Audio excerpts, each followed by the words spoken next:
Hello my dear friends, हाजिर है आपके लिए पार्ट नंबर 3। एमपी में जो क्वेश्चन बार बार रिवाइज करके आते हैं वो क्वेश्चन मैं आपके लिए लेके आ गया हूँ। उसका पार्ट तीसरा है। अगला पार्ट बहुत ही जल्दी आएगा। मैं आज थोड़ा लेट हो गया हूँ। चलिए देखते हैं। ये वाला क्वेश्चन मैंने थंबनेल में लगाया है। ये MPSI 2017 में पूछा जा चुका है। आज आज मैं जितने भी प्रश्न लेके आया हूँ वो सारे प्रश्न किसी न किसी एग्ज़ाम में पूछे गए हैं।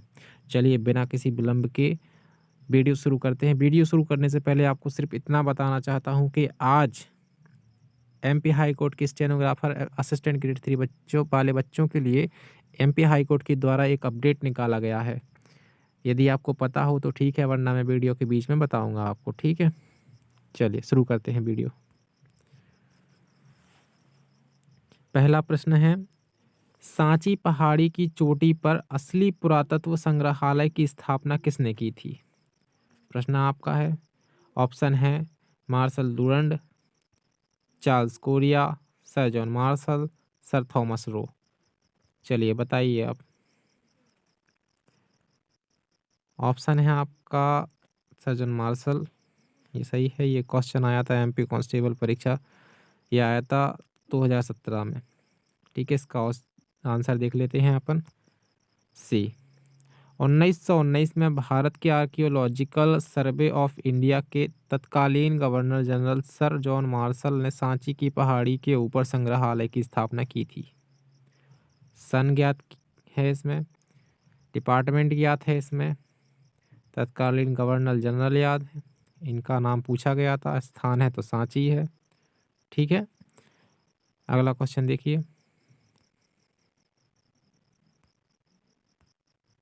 ये है सेकंड क्वेश्चन, इस पर स्टार दिया है। क्वेश्चन देखिए, ये भी पूछा जा चुका है 2017 के एग्जाम में। मैकल रेंज की अमरकंटक पहाड़ी से उत्पन्न होने वाली नदियों के नाम बताइए। मैकल रेंज की अमरकंटक पहाड़ी, अमरकंटक जिला आपको पता है मध्य प्रदेश प्रदेश के पूर्व में स्थित है। ठीक है, तो मध्य प्रदेश के पूर्व से नर्मदा नदी अमरकंटक से निकलती है और सोन नदी मध्य प्रदेश से, नर्मदा नदी ये अमरकंटक से इस तरफ को बहती है। गुजरात मध्य प्रदेश का पूरा क्षेत्र पार करते हुए गुजरात से होते हुए वहाँ गिरती है पश्चिम में। ठीक है, और ये सोन नदी निकलती है ऊपर की तरफ इस तरह से। ठीक है, तो ये दोनों नदी निकलती हैं मैकल रेंज से। इसका उत्तर देखिए आप। मैकल रेंज की अमरकंटक पहाड़ी नर्मदा और सोन नदी का उद्गम स्थल है। यह मध्य प्रदेश के अनूपपुर जिले में स्थित है। अमरकंटक से ही नर्मदा और सोन नदी की उत्पत्ति होती है। यह कहा जाता है कि भगवान शिव की पुत्री नर्मदा जीवनदायिनी नदी के रूप में यहाँ से बहती है। ठीक है, मान्यता भी लिखी हुई है यहाँ पर और वास्तविकता भी लिखी हुई है। ठीक है, बढ़ते हैं अगले क्वेश्चन की तरफ। भीमबेटका वाला क्वेश्चन है ये। देखिए, ये भी 2017 में आया हुआ है। ये सारे प्रश्न किसी न किसी परीक्षा में पूछे गए हैं। भीमबेटका की गुफाएं और आश्रय एक स्थल है, क्या है? यूनेस्को विश्व धरोहर, आधुनिक वास्तुकला, धार्मिक या यूनिसेफ विश्व धरोहर। तो इसका सही उत्तर है यूनेस्को विश्व धरोहर, भीमबेटका की गुफाएं। देखिए इसका उत्तर ये है। यूनेस्को विश्व विरासत स्थल ऐसे खास स्थानों की सूची है जो वन क्षेत्र, झील, मरुस्थल, स्मारक भवन व पर्वत या फिर शहर इत्यादि से संबंधित होते हैं। इन स्थलों को विश्व विरासत स्थल समिति द्वारा चयनित किया जाता है। इन स्थलों की देखरेख की जिम्मेदारी भी इसी समिति की होती है। भीमबेटका को यूनेस्को ने सन 2003 में शामिल किया था। ठीक है, बढ़ते हैं अगले प्रश्न की तरफ। ये प्रश्न देखिए आप, ये भी पूछा गया है, इसका अधूरा छपा है यहाँ पर। देखिए, ये यहाँ लिखा है सितंबर 2017 को पूछा गया था ये प्रश्न। देखिए, भौगोलिक रूप से मध्य प्रदेश देश का खालिस्तान सबसे बड़ा राज्य है। कौन सा है? दूसरा सबसे बड़ा राज्य है। मध्य प्रदेश भारत का सबसे बड़ा भारत का एक राज्य है। इस राज्य की सीमाएँ 5 राज्यों की सीमाओं से मिलती है। ये राज्य हैं उत्तर प्रदेश, छत्तीसगढ़, महाराष्ट्र, गुजरात, पश्चिम में राजस्थान, मध्य प्रदेश की राजधानी भोपाल। वर्तमान स्थिति के अनुसार यह क्षेत्रफल की दृष्टि से भारत का दूसरा सबसे बड़ा राज्य है। इसका क्षेत्रफल 3,08,252 स्क्वायर किलोमीटर है। ठीक है, बढ़ते हैं अगले प्रश्न की तरफ। फ्रेंड्स, जैसा कि मैंने आपको कहा था कि एमपी के स्टेनोग्राफर और असिस्टेंट ग्रेड 3 बच्चों के लिए एक अपडेट निकला है आज। उसमें जिन बच्चों के पास किसी अन्य जो एक में अप्लाई कर चुके हैं और किसी सेकंड पोस्ट के लिए भी वो एलिजिबल हैं, ठीक है, समझना, किसी एक पोस्ट में अप्लाई कर चुके हैं और सेकंड के लिए भी एलिजिबल हैं, तो वो 15 से 17 तारीख के बीच में अप्लाई कर सकते हैं सेकंड पोस्ट के लिए। समझ पा रहे हैं बात को? यानी स्टेनो वाले बच्चे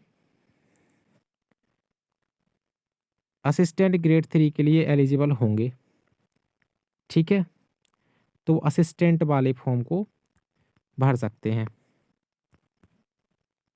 ये बड़ा अपडेट निकल के आया है एमपी हाई कोर्ट की तरफ से। देखिए अपना अगला क्वेश्चन। भारत का मानक मध्याह्न यहाँ से होकर गुजरता है। भारत का मध्याह्न जो समय रेखा है वो कहाँ से होकर गुजरती है? तो मध्य प्रदेश की उज्जैन, दुर्ग, भोपाल, सिंगरौली किससे गुजरती है? ये क्वेश्चन भी देखो पूछा जा चुका है एग्जाम में 2017 के। ये गुजरती है सिंगरौली से। देखिए, भारत का मान मेरिडियन 82 डिग्री 30 पूर्व रेखांश उत्तर प्रदेश, मध्य प्रदेश, छत्तीसगढ़, उड़ीसा, आंध्र प्रदेश से माध्यम से गुजरता है।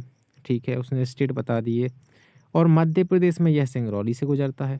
देखिए, भारत के कितने राज्यों से गुजरता है? उत्तर प्रदेश, मध्य प्रदेश, छत्तीसगढ़, उड़ीसा, आंध्र प्रदेश और गुजरात।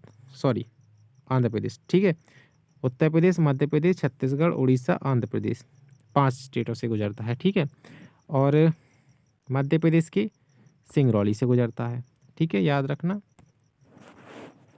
बढ़ते हैं अगले। फ्रेंड्स, सब्सक्राइब कर लीजिए मेरे चैनल को। सब्सक्राइब बहुत कम है मेरे, आप लोग सपोर्ट नहीं कर रहे हैं, सपोर्ट कीजिए मुझे। अगला प्रश्न देखिए, मध्य प्रदेश के साथ अपनी सीमा साझा नहीं करता है। कौन सा राज्य है जो मध्य प्रदेश के साथ अपनी सीमा साझा नहीं करता है? गुजरात मध्य प्रदेश के पश्चिम में है, राजस्थान उत्तर पश्चिम में, महाराष्ट्र दक्षिण पश्चिम में है, बिहार, मध्य प्रदेश से बिहार की सीमा नहीं लगती है। ये प्रश्न भी पूछा जा चुका है 2017 में।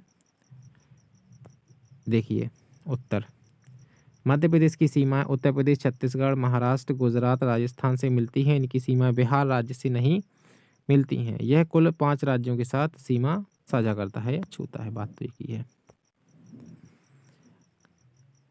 फ्रेंड्स, जैसा कि आप सबको पता है कि 2017 का पेपर मैंने डिस्क्रिप्शन में डाल दिया है। 2015 का एमपी हाई कोर्ट का पेपर भी मैंने डिस्क्रिप्शन में डाल दिया है। और 2017 की जो आंसर शीट आई थी उसकी कट ऑफ लिस्ट भी मैंने डिस्क्रिप्शन में डाल दी है, तो आप लोग देख लेना। और इस वीडियो का पहला पार्ट और दूसरा पार्ट, इन दोनों की लिंक भी मैं डिस्क्रिप्शन में डाल दूँगा। हिंदी की सीरीज़ भी चला रहा हूँ, उसमें मैंने अभी मुहावरे करवाए थे। और अभी मुहावरे, ये वही मुहावरे हैं जो किसी न किसी परीक्षा में पूछे गए हैं मध्य प्रदेश की। मैं आपको जितने भी प्रश्न दूंगा वो मध्य प्रदेश के किसी न किसी एग्ज़ाम में पूछे गए होंगे। मैं आपको व्यर्थ क्वेश्चन नहीं दूंगा। देखिए, मध्य प्रदेश से गुजरने वाली महत्वपूर्ण अक्षांश, तो मध्य प्रदेश से जो महत्वपूर्ण अक्षांश है उसका नाम पूछा है इन लोगों ने। तो मध्य प्रदेश से मकर रेखा नहीं निकलती है, आर्कटिक वृत्त नहीं है, भूमध्य रेखा भी नहीं है, मध्य प्रदेश से केवल कर्क रेखा निकलती है।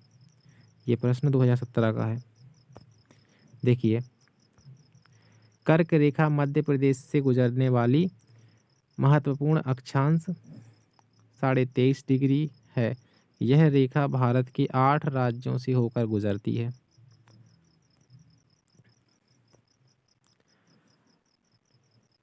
फ्रेंड्स सब्सक्राइब कर लीजिए मेरे चैनल को, आपकी सपोर्ट की ज़रूरत है, आप लोग सब्सक्राइब नहीं करते हैं।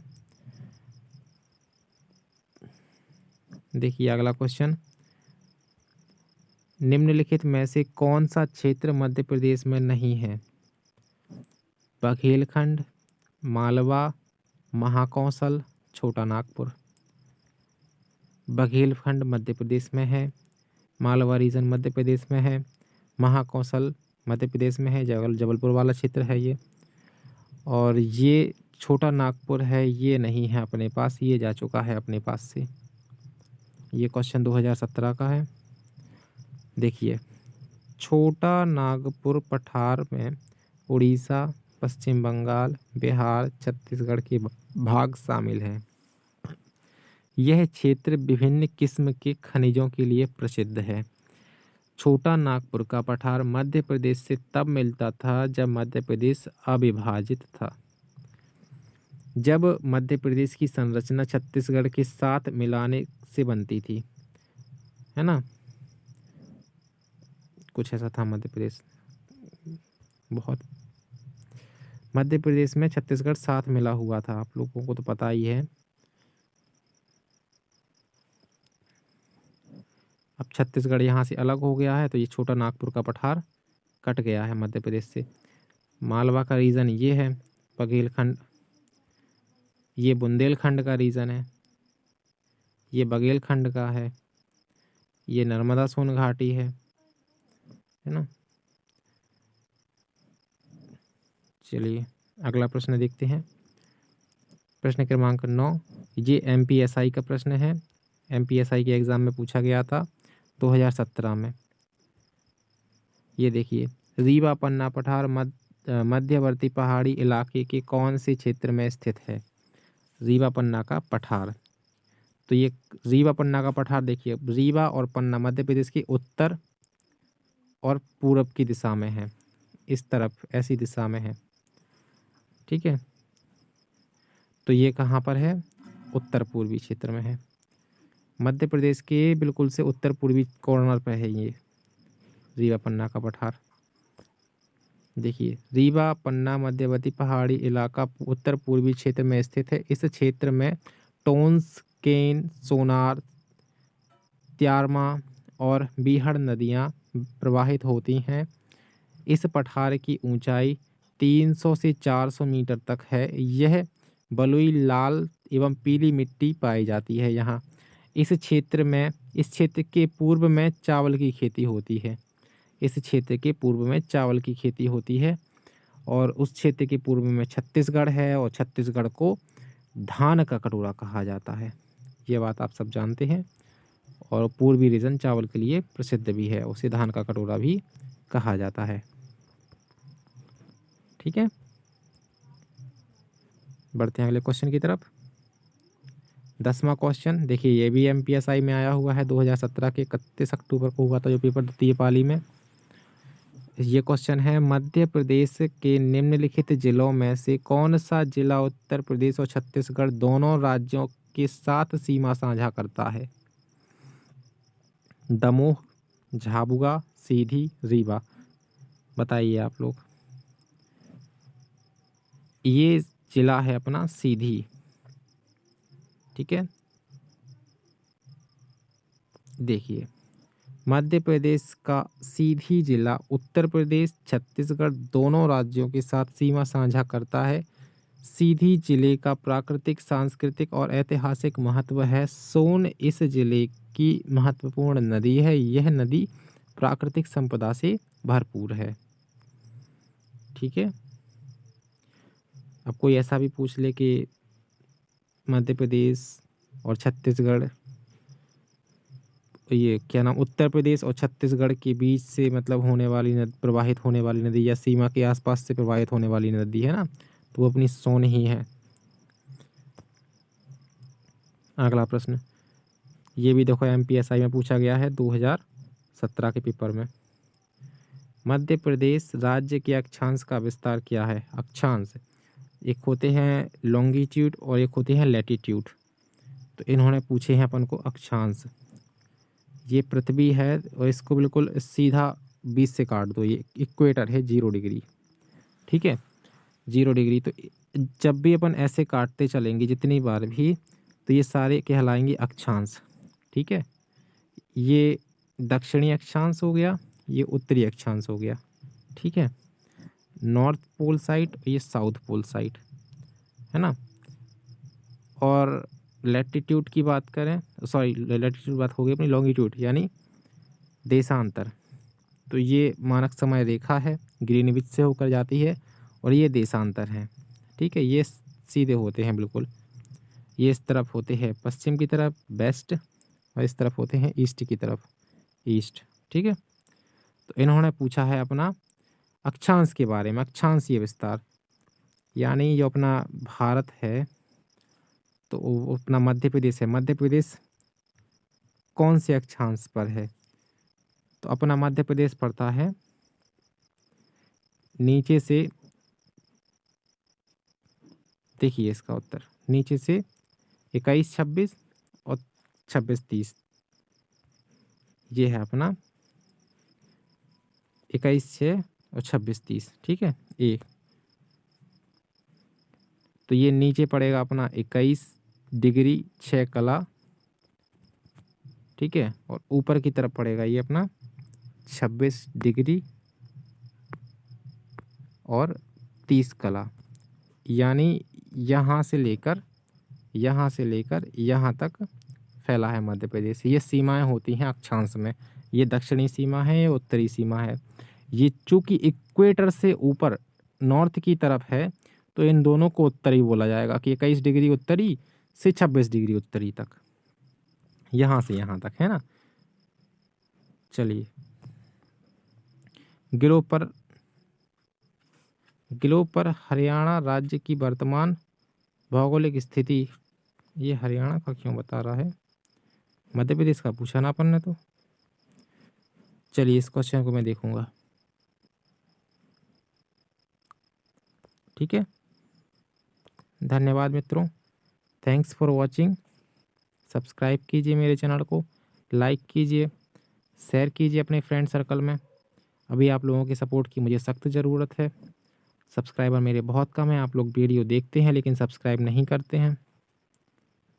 सब्सक्राइब कीजिए, और डिस्क्रिप्शन में 2017 का पुराना पेपर है, जाइए देखिए उसे, किस प्रकार क्वेश्चन आते हैं। 2015 का प्रश्न पत्र भी है उसमें, उसे भी देखिए।